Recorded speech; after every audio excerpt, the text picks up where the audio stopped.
பொதுக்காலம் 15ஆம் வாரம், செவ்வாய்க்கிழமை. முதல் வாசகம். விடுதலை பயண நூலிலிருந்து வாசகம். அதிகாரம் 2, இறை வசனங்கள் 1 முதல் 15 வரை.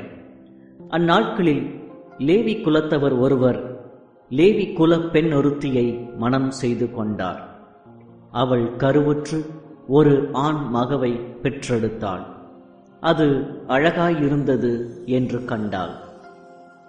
3 மாதங்களாக அதனை மறைத்து வைத்திருந்தாள்.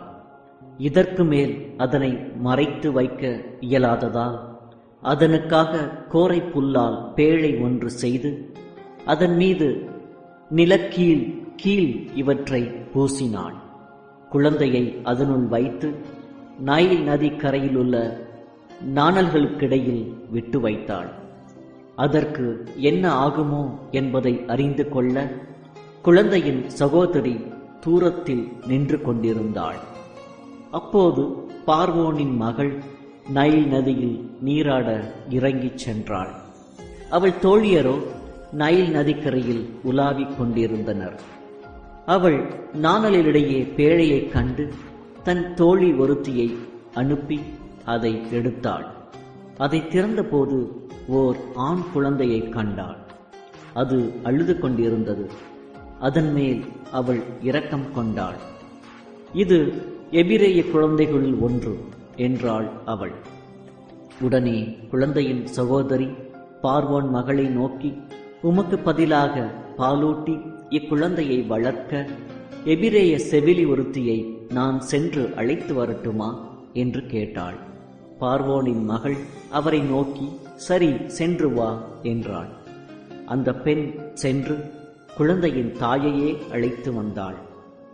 பார்வோனின் மகள் அவளை நோக்கி, இந்த குழந்தையை நீ எடுத்துச் செல், எனக்கு பதிலாக நீ பாலூட்டி அதனை வளர்த்திடு, உனக்கு கூலி கொடுப்பேன் என்றாள். எனவே குழந்தையை எடுத்துச் சென்று அதனை பாலூட்டி வளர்த்தாள் அப்பெண். குழந்தை வளர்ந்த பின் அவள் பார்வோனின் மகளிடம் அவனை கொண்டு போய் விட்டாள். அவள் அவனை தன் மகன் எனக் கொண்டாள்.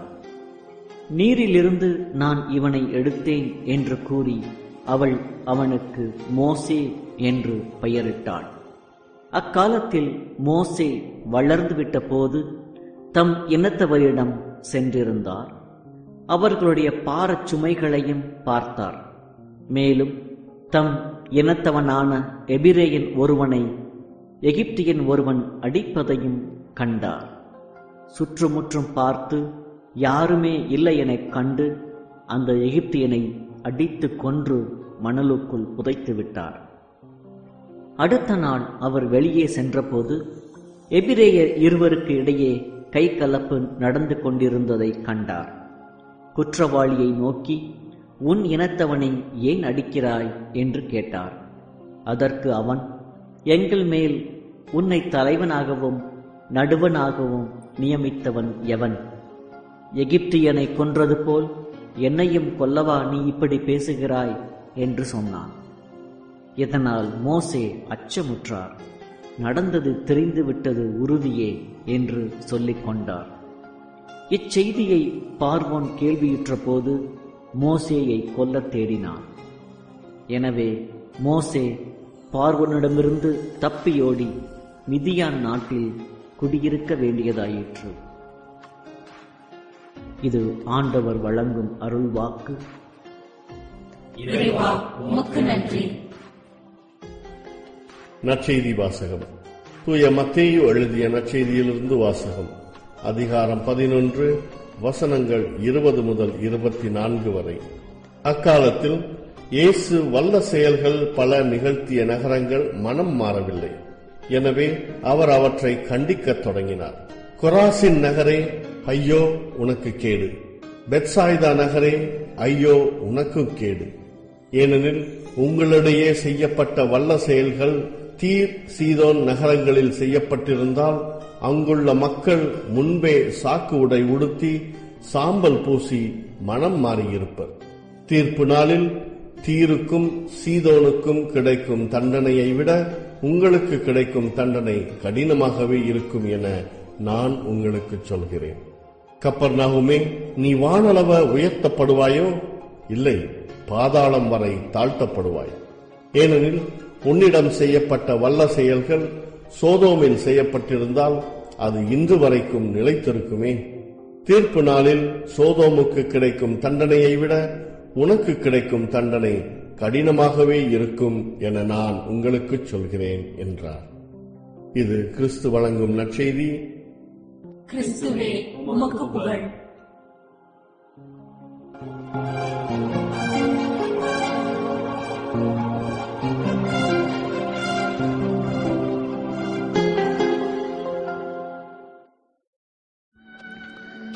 அன்புக்குரியவர்களே, எறும்புகள் 2 வகை இருப்பதாக சொல்லப்படுகின்றது.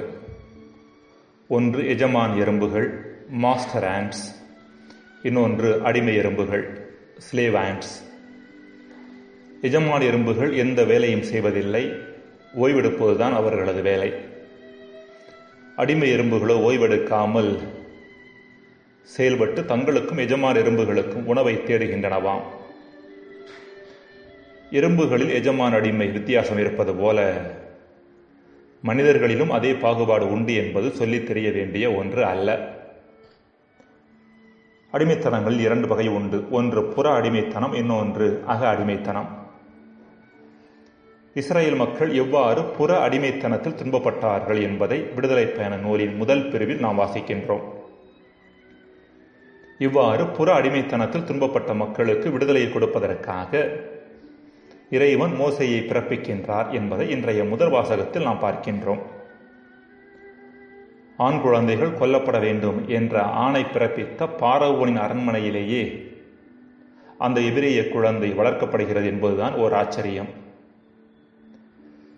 இந்த மோசே எவ்வாறு இஸ்ரேல் மக்களுக்கு விடுதலையை கொடுத்தார் என்பதை தொடர்ந்து வரும் பிரிவுகளில் நாம் வாசிக்கின்றோம்.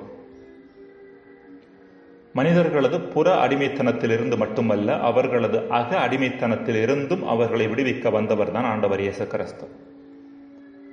புற அடிமைத்தனம் என்ற ஒன்று இருப்பதற்கான காரணமே அக அடிமைத்தனம்தான் என்பதை உணர்ந்தவர் இயேசு.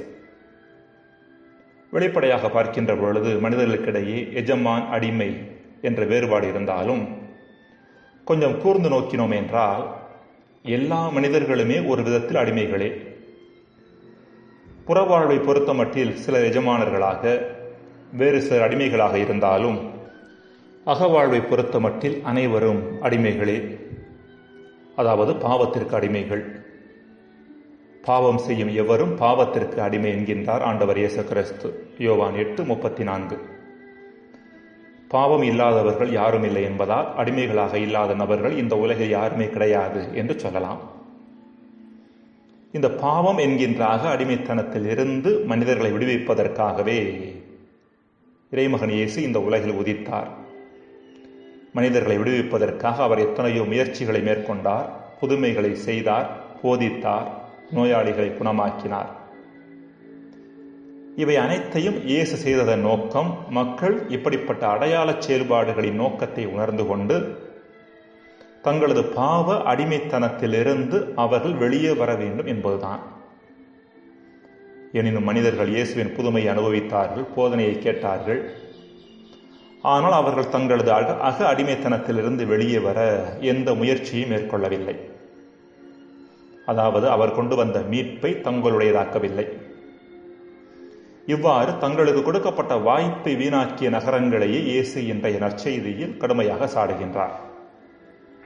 அன்புக்குரியவர்களே, நம் வாழ்வில் இருக்கும் எல்லா வகையான அடிமைத்தனத்தில் இருந்தும் விடுதலை பெறுவதற்கான வாய்ப்புகளை இறைவன் தந்து கொண்டே இருக்கின்றார்.